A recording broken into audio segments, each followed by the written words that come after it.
Welcome to Elite Academy 5.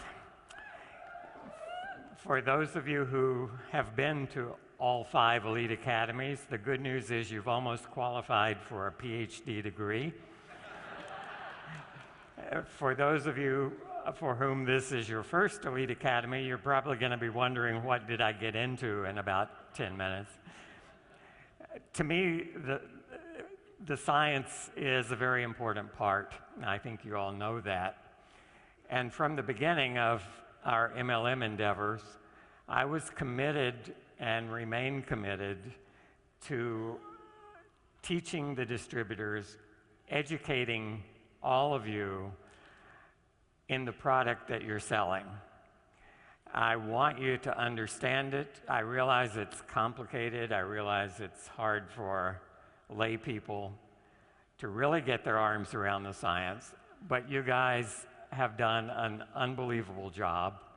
I'm amazed at the level of the conversations I have with you in the hallways now compared to what those conversations were like at the first Elite Academy or at ribbon cutting. So bear with me, you're doing a good job, and believe me, it's going to be important in the end that we know what we're talking about. Having said that, I want to get started. I'm going to be talking to you today about something that those of us who've been in this company for 5 or 6 years know as the Ohio State study. It probably doesn't mean much to you if you've come in the last couple of years. The reason it's almost a cliche is this study started 4.5 years ago. And about 6 weeks after it began, people said, where's that Ohio State study? How's it coming along? This is the way science moves. It moves slowly and deliberately. It's been a long time. This study was published, went online about a week before Christmas. It's still not there in its absolute final format, but it's in the public domain. And this is the study I want to tell you about today. It has a lot to do with heart disease and with heart surgeries in particular. It's complicated. Try to stay with me. I'm going to do my best to get you through this. Most of us are familiar with heart surgeries because we've all got friends and family who've gone through heart surgeries. I think a lot of people can say the terms cardiac bypass surgery, coronary artery bypass grafts, carotid endarterectomy, maybe. I'm going to tell you about that one too. When I tell you what it is, you're probably going to say, oh, I know people who've had that done. Angioplasty with stent insertion to keep coronary arteries open and the blood flowing. All of that has become a big part of our lives in the last 2 or 3 decades. And this study really relates strongly to what's going on in the realm of cardiovascular disease. This is the study, and I'm not going to jump into this right away. And if you read the title, you probably see why I'm not. The title is Protandim Attenuates Intimal Hyperplasia in Human Saphenous Veins Cultured Ex Vivo via a Catalase-Dependent Pathway. So if you understand that, you can go to the back of the room and you'll get your PhD degree right now. But by the end of this presentation, I'm hoping you will have some grasp of what this is about. I'm going to begin, though, because I know a lot of you are here for the first time, and for the last 2 or 3 Elite Academies, I've presented an extremely brief review for newcomers, answering the question, what is Protandim and what does it do? And it's still a question, and it's a very good question. I don't belittle anyone who asks the question, what is Protandim? And what does it do? And Protandim biochemically is a NRF2 activator. Well, that probably didn't tell you a lot more than you knew before I said that. But what a NRF2 activator is, it's something that delivers a biochemical wake-up call to every cell in your body. That's what protandem does that's important, and I want you to understand how it does that. So here is how protandem works, really in one single slide. This big blue oval represents any one of the several trillion cells in your body. And in the upper right, you see that little purple item labeled protandem. That's one of the 5 active ingredients in protandem. And so every cell in your body, if you take a protandem, will be bathed in those molecules that make up protandem. The first thing protandem does when it approaches a cell is it binds to a receptor on the cell. What is that? Well, if this cell is your house, what protandem just did is it stepped on the front porch and it rang your doorbell, right? That's how the cell interprets that. When that happens at your home, things happen inside. You may get up off the couch and walk to the door to open the door and see who's there.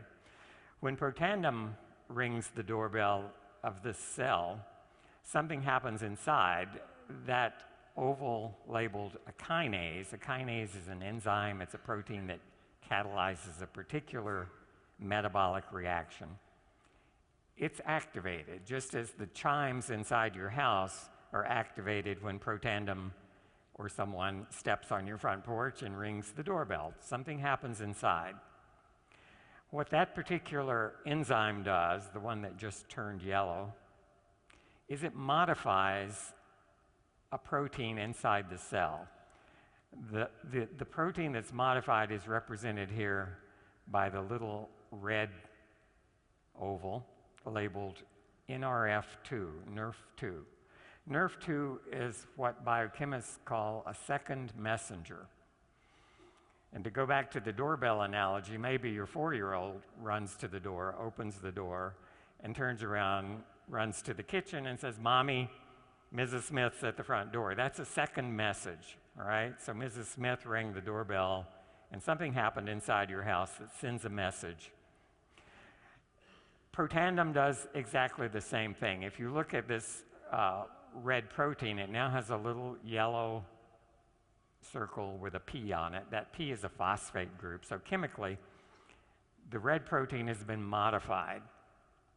It's been held in the cytosol, the main space of this cell, by a blue protein called KEAP1 that's holding it there, preventing it, if you will, from running into the kitchen. So maybe this is in the family room. But once it's been modified as a result of protandem ringing the doorbell, that modified NRF2, that second messenger, is now free, and it leaves the blue protein that's been holding it, and it finds its way to the part of this cell where the DNA is stored.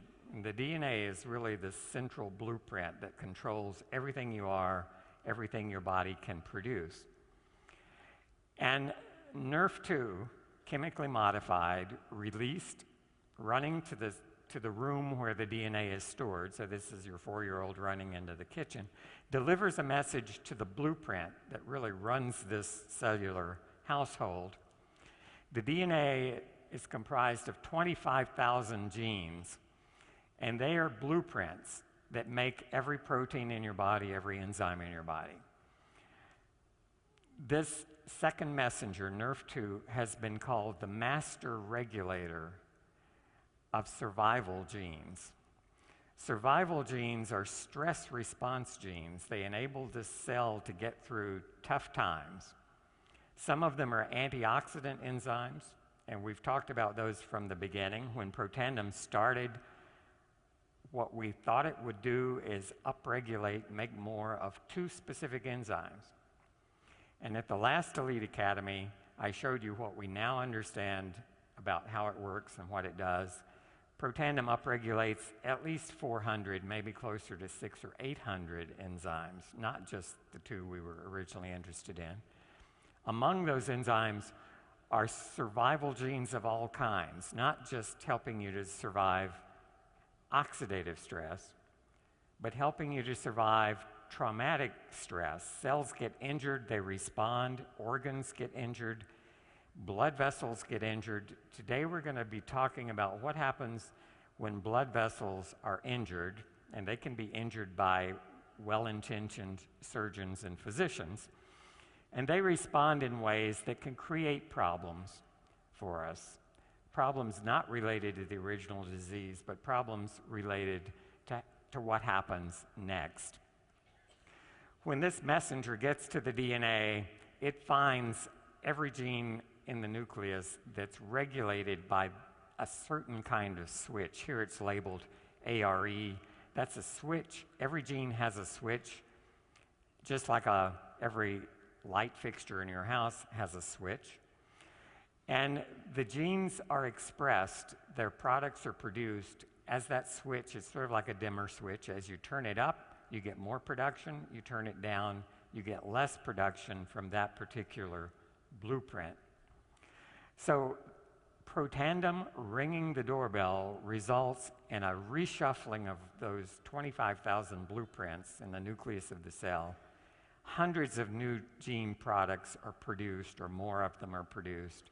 For another couple of hundred, they're turned down. Some of those are pro-inflammatory genes. They promote the inflammatory process. They're pro-fibrotic genes that cause scar tissue to be formed. So it's really a normalization in many cases, a readjustment of all the instructions being sent to that cell. That's what protandem does. That's how it works. The result is the upregulation or the increased production of all these protective enzymes called survival genes. This is a figure from the very first paper we published on protandem, and I'm coming back to this because it also relates in what I'm going to tell you today about heart disease. Here we're looking at a marker of oxidative stress, one of the most sensitive kinds of molecules in your body to oxidation is polyunsaturated fatty acids. Those are the things that make butter. It's a fat. It makes the membranes that hold your cells together. And if you leave a stick of butter on the table for a few days, it becomes rancid. It's interacting with oxygen. It's oxidized by oxygen. And it turns into a whole new set of products. Some of them are not tasty. Some of them don't smell very good. That's what we call rancidity, or rancid butter. And the same thing happens to the polyunsaturated fatty acids throughout your body when faced with oxidants, with free radicals. Here we're measuring that marker of oxidative stress in the blood of healthy people ranging in age in this study from 20 years old to 78 years old. And they're scattered around that line. But the line is a mathematical linear regression line. It's sort of the average thing that happens there. And what you see is it goes higher and higher as you go from age 20 to age 80. And some individuals in the Middle Ages in particular are very different from others. So some of us sit on a couch and eat potato chips and watch TV. Others are training for marathons, and it shows in your levels of oxidative stress. Some of us take good care of our bodies, and some of us don't. That's why they're scattered. These people all took protandem for 30 days, and what happened is the levels of oxidative stress went from the red dots to the green dots.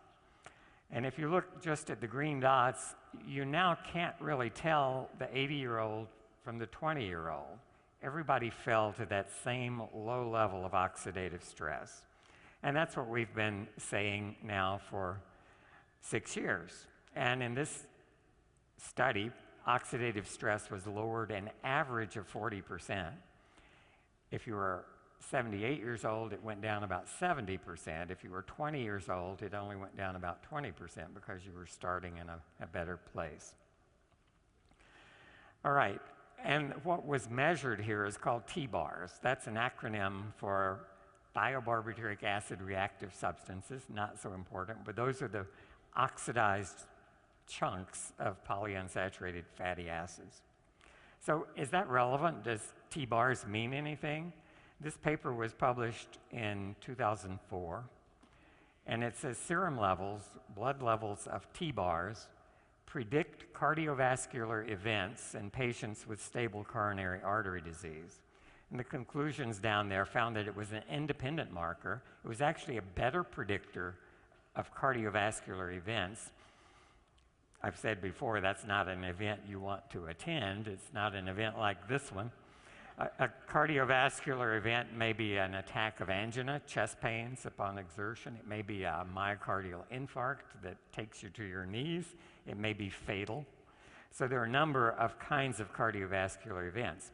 The important thing is the higher the T-bars, the more likely a cardiovascular event was to occur. We've also talked in the past about how oxidative stress is hypothesized to give rise to atherosclerosis, or hardening of the arteries, and plaque formation. Plaque is the goop that accumulates in an artery and eventually may clog it. So you get into trouble if that happens. Your heart muscle depends on oxygen. If it doesn't get enough oxygen, that muscle has a hard time doing its job, namely pumping the blood. So this figure, if you look at it from left to right, is kind of a timeline. So if you look at the beginning part of this this represents an artery in your heart. You see the first thing there is LDL. That's LDL cholesterol. That's a protein that binds cholesterol. We're all obsessed with what our LDL levels are. But LDL is perfectly normal. In fact, you die if you don't have any LDL. What's important is to keep it low.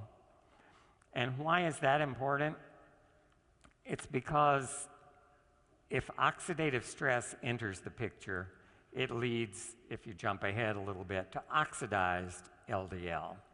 And that's what many cardiologists believe is the real trigger to atherosclerosis.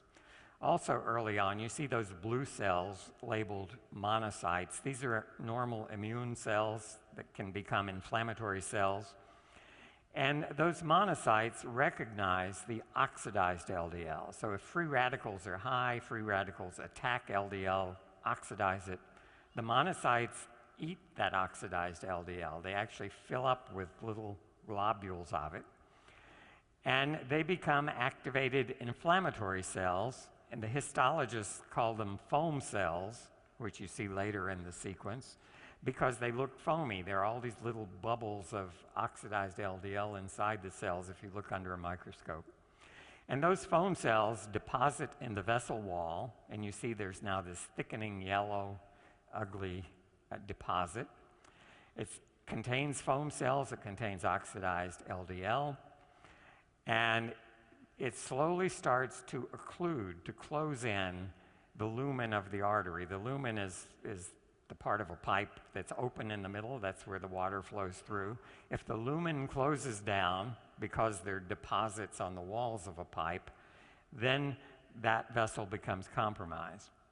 And the real problem, the event that may be fatal, is when this deposition of this ugly yellow plaque in the vessel wall, when it breaks through that layer of Teflon that keeps blood from clotting, it's called plaque rupture.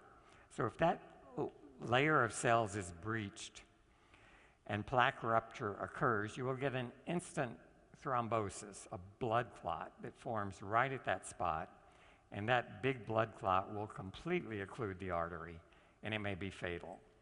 So that's the progression of atherosclerosis. And we've talked before about how oxidative stress is involved in the early part of that process. But it's also involved in the later part of the process, and that's where this Ohio State study comes in. So let's assume, again going from left to right here, that oxidative stress leads to atherosclerosis. It's a slow process, 30 or 40 years developing. An alarming part of this is that atherosclerosis begins with something called fatty streaks in the wall of an artery. They're now being seen in children as young as 10 or 12 years old. So they can begin in the first decade of life. It's a process that builds and builds, and by the time a person reaches 40, 50, 60 years of age, there's almost certainly evidence of atherosclerosis, probably in everybody in this room. It's a time bomb. And lifestyle can help prevent it. Good diet, exercise, all the things you hear about can help slow it down. And it doesn't have to be the thing that does you in the end, but it's a process. It's like if you build a new house, 20 years later the pipes will be rusty and there will be some corrosion and deposits. It might be still fully functional, but that happens. All right, so if atherosclerosis leads to partial or complete blockage of arteries, you go to a doctor either for a checkup or because you're having chest pains or for one reason or another. And if it's bad enough, there are 3 common surgical interventions that can occur. One is a coronary artery bypass. And again, I think you all have heard about people who have that. It's extraordinarily common surgery these days. Another procedure done by cardiologists without so much invasive surgery is angioplasty, and that's threading a balloon into that blocked artery, inflating the balloon. You can open it up. These days, initially it was just the balloon, and it was found out, sure, you can stretch that artery open if it's clogged by plaque, but within a month or 2, it starts to close down again, not surprisingly. Now what's done is a stent is inserted, so I'll tell you about that and show you some pictures of a metal stent that once the artery is opened up can help keep it open. It also has consequences and has medical problems produced by the surgery itself. And finally, carotid endarterectomy refers to the carotid arteries, big arteries in your neck that take the blood supply to your brain. Very important arteries, obviously. They too get clogged with plaque. And so you may know family members or relatives or friends who've had carotid endarterectomy. What the surgeon does there is he literally temporarily bypasses the clogged part, opens it up, and just scrapes out the gunk. And I'll show you a disturbing picture of that later on as well. All right, all 3 of these procedures have failure rates. They're not complete permanent solutions to the problem. And if you look at the 10-year failure rate, 10 years is a long time for a surgical procedure to improve your quality of life. But with coronary artery bypass surgery, after 10 years, up to 50% of the grafts have failed. They're either almost completely blocked again, or they have been completely blocked. And so often, coronary artery bypass surgery has to be repeated, or some other one of these other procedures sometimes can help. With stents and angioplasty, they don't even last that long. Sometimes 4 or 5 years is about what you expect from a stent, and I'll show you the reason they fail. And the same with carotid endarterectomy, a little better result there, maybe 30% failure rate after 10 years. But what we want to look at is what causes that failure rate. And it's our old nemesis, oxidative stress, again. Oxidative stress leads to something that was in the title of that Ohio State paper, intimal hyperplasia. So I'll show you what that means. And that's really the culprit that causes those opened vessels or bypassed vessels to clog up again after some years. Intimal hyperplasia is the problem, and what causes the intimal hyperplasia, at least in the context of the Ohio State study, was shown to be oxidative stress, something Protandim can help with. All right, do those words mean, intimal hyperplasia? It's simply a thickening of the wall of the blood vessel, so you might wonder, why didn't I say that in the first place? If you look at the cross-section of a blood vessel, what you see is there's several layers. If you cut a copper pipe open, there's just one layer. It's copper, all right? That's the wall of that pipe. If you cut an artery open, you'll see there are 3 distinct layers. So the pink circle in the middle is the lumen. That's where the blood flows through the hole in the pipe. And the innermost layer is called intima, which means innermost, all right? Physicians have a way of making things more complicated than they should be, maybe. The media is the next layer, that pink layer, and that means middle, or the one in the middle. And the outer layer is called adventitia. So there's three distinct layers. What happens when the intima proliferates? If that middle layer, those cells start to divide, what happens is that inner part of the lining gets thicker and thicker and thicker. And here you see it protruding into the lumen. If this happened all around, the lumen would get smaller and smaller and smaller. The media also gets thicker, and cells in the medium, largely smooth muscle cells, and some of those will migrate into the intima. So you get this thickening of the wall that can occlude a vessel. Intimal hyperplasia, this wall thickening, is an iatrogenic condition. What that means, you may go to your doctor for some procedure, you go back a month later for a follow-up, and he may say something like, well, you have an iatrogenic infection, and you're probably thinking, oh no, an iatrogenic infection. What that means is he caused it. Okay, and not intentionally, it may have just been accidental, but iatrogenic means physician-induced. And Dan Royal can probably tell you there are lots of those things that are physician-induced because a lot of the procedures have consequences. And intimal hyperplasia is one of those consequences. So it's not done on purpose, and it doesn't require a malpractice attorney or anything like that. But it is caused by the procedure. All right, here are actual arteries. The upper picture is a cross-section through a saphenous vein. This one is from a pig.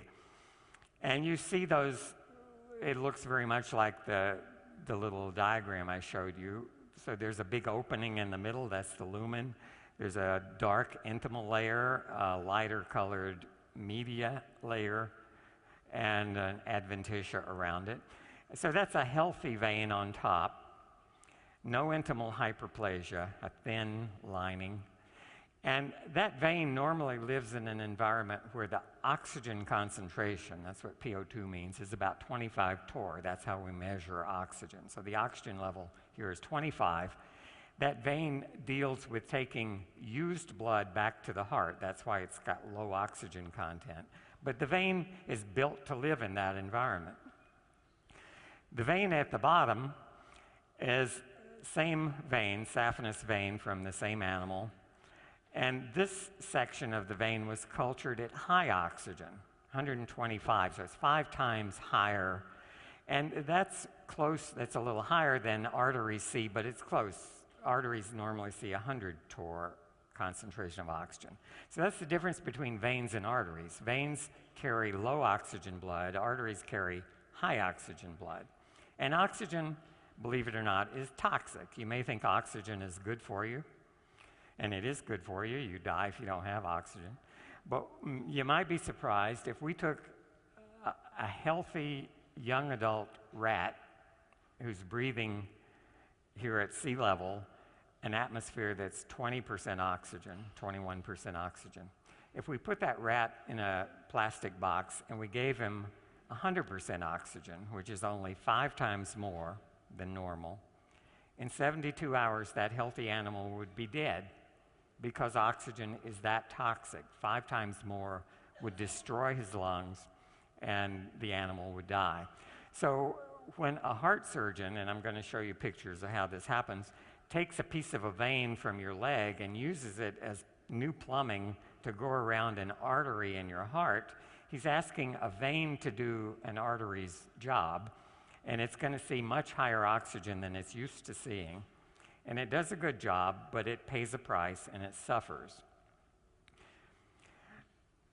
Why is artery bypass surgery done? If this represents, here in a very simple picture, an artery in your heart, and you develop plaque over the course of 10 or 20 or 40 years, again, you see the lumen of the artery is closing up, and the artery, by the way, is at 100 torr, it's high oxygen. So the surgeon will take a piece of vein from your leg, and just like a plumber might put in a new pipe around a clogged, if you have a drain pipe and a tree has grown through it with roots, you'll put in a new piece of pipe to bypass the problem, the obstruction. And that's what this vein is used for. So on the surface of your heart, you have a bypass around it. Now, the problem is that vein, which should be seeing oxygen at a level of 25, is now seeing oxygen at a level of 100. It causes oxidative stress uniquely to this vein, and the result is the walls of the vein thicken and will eventually obstruct the lumen to the point where it may close up and clog. This is a picture of a heart that's just undergone triple bypass. You hear double, triple, quadruple bypass. That means how many clogged arteries had to be bypassed, all right? And the most important one is usually that one labeled LAD, the left anterior descending coronary artery, because that takes blood to really the part of your heart that does the heavy lifting, that left ventricle. So it's got to supply that part that contracts to pump the blood through your body. In the last decade or two, surgeons have avoided the use of veins as much as possible. And so what you see going to that LAD is an arterial graft. So that artery has come from your chest wall. It's been dissected out by the surgeons. And the reason he's using that's a interior thoracic artery. It's a little redundant, so your chest wall gets by without it. The surgeon can relocate it, and that's an artery supplying a new blood supply spliced into the coronary artery south of the obstruction, so that the muscle below the obstruction now gets new arterial blood supply from an actual artery. Right, it's a good solution. That artery is more stable than veins because it's used to seeing the high oxygen. This is a triple bypass. So there were two other blocked arteries on this heart, and you only have one thoracic artery, so you can only use that artery once. In this case, there are two vein grafts. So vein was harvested from this patient's leg, and you see there are two vein grafts that are spliced in at the top end. You can see there to the aorta, so they get new blood supply. And at the other end, which you can't see in this case because they're on the other side of the heart, they're spliced into also two more blocked arteries. Right? Those veins are going to be more problematic than the artery. The artery has a 10-year failure rate, maybe as low as 10 or 15%. The veins, 50% or more will fail by 10 years. So that's the problem with this surgery. So where does the Ohio State study come in? And I'm going to quickly take you through the results. It measured the wall thickness in human saphenous veins that were going to be used for surgery. The surgeon removes more than he needs because you don't want to run short of pipe if you're a plumber. So there's leftover pipe every time a person undergoes bypass surgery. That's what was used in this study. They were incubated either at low oxygen, and that's described here as the freshly isolated. They don't change if they're incubated in low oxygen, or at high oxygen. And after 2 weeks incubated, where the only variable really is high oxygen, you get intimal hyperplasia, you get wall thickening. So this was done outside living people in a laboratory model. And so the blue bar is where the intimal thickness should be if you're looking at the A panel. The red bar is after 2 weeks at high oxygen, and the wall has already thickened several-fold. And the green bar is the same kind of a culture, except protandum has been added to the culture medium. And so even in high oxygen, the protandum treated veins have avoided intimal hyperplasia. The walls have not thickened. They're staying at the same thickness as in freshly isolated healthy vein. Here we're measuring the intima in panel A, the media, the next layer in panel B, and what you can see is with protandum in the diagram on the right, the intima and the media layers are still thin. There's a big opening in this pipe. It's conducting lots of blood. The bottom picture is what happens if the thickening occurs, the red bars, and you can see that the area, cross-sectional area, is reduced maybe by 80% in that diagram. So very little blood is now able to get through. So Protandim has blocked this process that's really the bane of cardiac surgeons, because they can do their surgery just fine, but if the consequences, even years, begin sometimes weeks or months, but certainly by years. I think I'm not going to dwell on this. I don't want to turn you into histologists, and these pictures may be ugly. But if you look at just A, B, and C, and you say one of these is not like the other, you might pick the middle one. So even if you don't know what you're looking at, it certainly looks different. A is a healthy vein, freshly isolated. C is a vein incubated at high oxygen in the presence of Protandim, which looks a lot like A.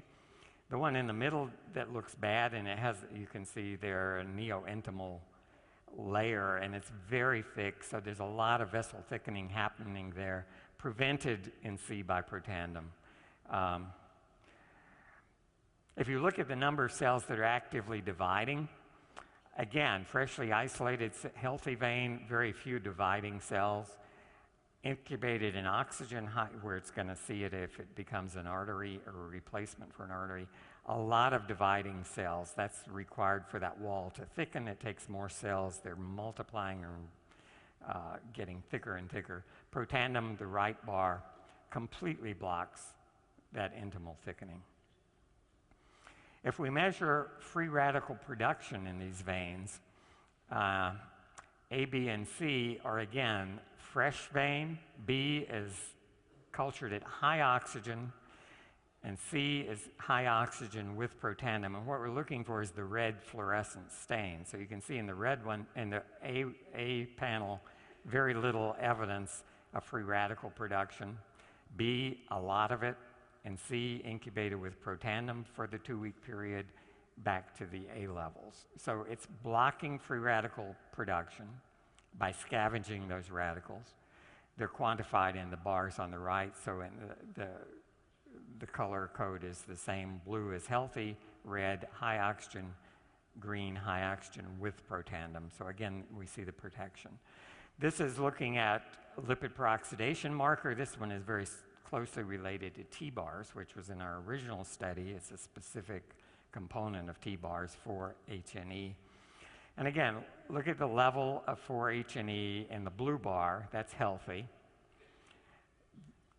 High oxygen, but with Protandim, it's even lower this time than the blue bar. It's better than new. It's better than the freshly isolated vein. But without Protandim at high oxygen, you can see a lot of this lipid peroxidation product, maybe 5 times more. And why is the vein protected with Protandim? Again, it's the same old story you've heard about in other studies. 3 important antioxidant enzymes have been sharply upregulated. Again, the blue bar is normal, healthy vein, incubated at high oxygen. The cells haven't induced the enzyme to protect them, but if we add Protandim, the green bar, all 3 of these enzymes are dramatically induced to provide the protection that you saw in the previous slides. This is another measure. In this particular case, catalase was focused on because there's a convenient specific inhibitor of catalase. Turned out that catalase is absolutely absolutely necessary, but not sufficient necessarily to provide the protection. But catalase is a key enzyme. That's one of the 2 we began this quest of Protandim studying, and it turns out to be certainly very important. So the conclusions are that the saphenous veins used in arterial bypass surgery suffer from oxidative stress, and that's no big surprise due to the higher concentration of oxygen in the arterial blood that they're now asked to carry.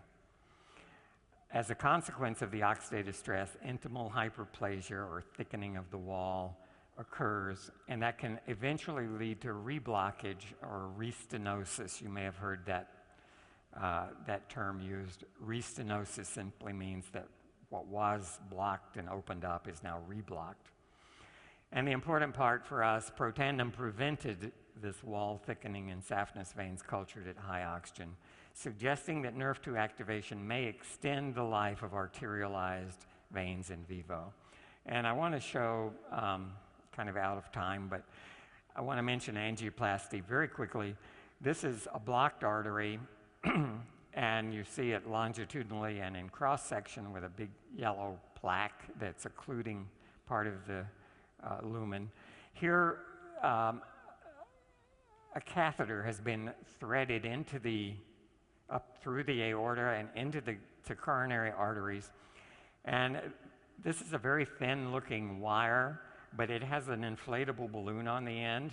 And outside the balloon is a little collapsed wire cylinder. This is like if you took a piece of chicken wire and made a cylinder, you could compress it down into a very thin rod.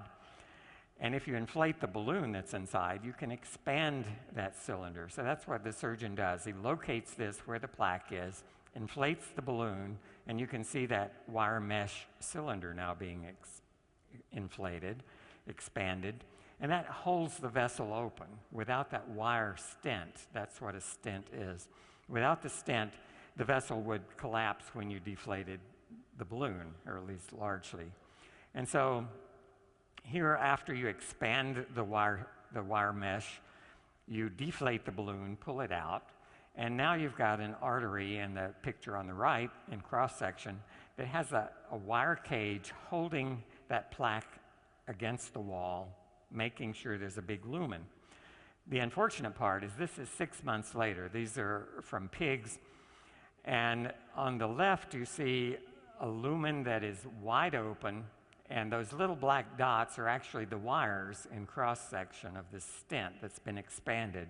So you can see it holding that vessel open. If you come back and look at another pig with another stent, but after 6 months, look at the difference. You can see that light pink tissue labeled intimal hyperplasia. That's a proliferation of cells that in only 6 months has closed that lumen down probably 80%. And that's the iatrogenic problem. It was created by placing the stent. The stent did a great job initially, but this is a problem with, and this is a bare metal stent. One of the ways medical device companies have responded to this is many stents are now coated. They're called drug-eluting stents or coated stents, and they have time-release chemicals that inhibit intimal hyperplasia on the metal frame itself. That lasts for a while, and it improves things maybe for a year or two, but not for the really long haul. So intimal hyperplasia is a real problem. Finally, this is carotid endarterectomy, the other procedure. This is the big arteries in the neck. And this is an actual picture of what a frequent location for the plaque develop is a fork in the road. So this carotid artery has a branch in the side of your neck. And that's where plaque often develops. This is what it looks like if the surgeon opens that artery. It looks like a big chunk of a cheeseburger caught in there. And what they do is they literally scrape. If you had a cheeseburger for lunch, I'm sorry, but they literally scrape that out and sew the artery back together. And it works with high success rate. I said after 10 years, about 70% are still fine. But that's a traumatic event for the artery. It's been opened up, the lining scraped out. And so these, when they fail, it's usually due to intimal hyperplasia as well. And so finally, whoops, I thought there was one more slide, but maybe not. The implication is that 1.5 million people a year undergo this procedure. And that's a huge number of people who have processes going on that are almost surely going to lead to failures of these carotid arteries, bypass surgeries, the angioplasty, the coronary artery endarterectomy, a big market for something that can help prevent intimal hyperplasia. And I think you're connected with a product that might be really useful to do exactly that. So sorry for overtime. Thank you very much.